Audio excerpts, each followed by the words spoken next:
Welcome to Kellogg's Global Politics, a podcast on current events in U.S. foreign policy and international affairs. My name is Dr. Anita Kellogg, an international relations scholar specializing in the relationship between economics and national security.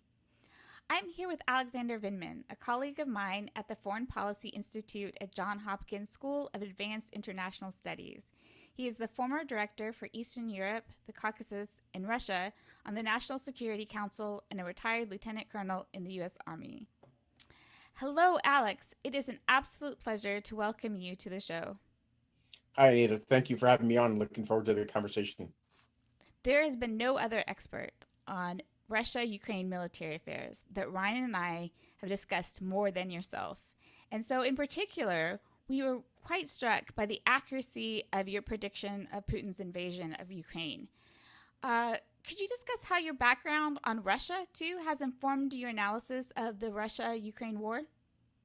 Sure. So my deep background is actually on Russia, more so than it is on Ukraine. I picked up Ukraine in my portfolio as a bit of a fluke. Um, I in my foreign area officer training pipeline, more than a decade ago, based on the fact that I'd already spoken Russian fluently, I was uh, I was offered the opportunity to or directed to learn Ukrainian. I served in Ukraine for a year out of the embassy in 2009, 2010.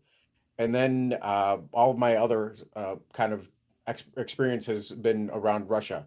When I arrived to the National Security Council, based on my bona fides in the Pentagon, on the ground in Moscow when the war started, drafting these strategic documents, there was a vacancy in the Ukraine portfolio, and I had Ukraine in my background. I spoke Ukrainian, I said, sure, I'd be happy to volunteer to pick up that portfolio. So it was a bit of a freak of history to end up with Ukraine, covering Ukraine also.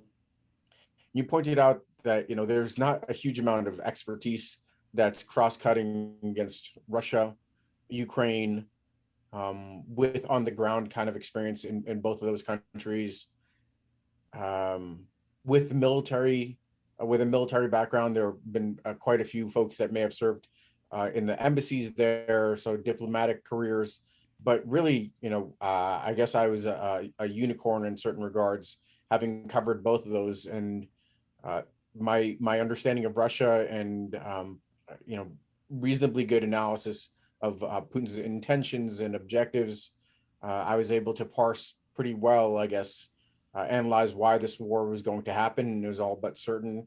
I think I started saying that back in November of 2021, and only increased the my um, my surety on the fact that this war is going to happen as I eliminated possibilities that may have averted war along the way, and then laid out the case for the way Russia and Putin were going to strike out to seize Ukraine.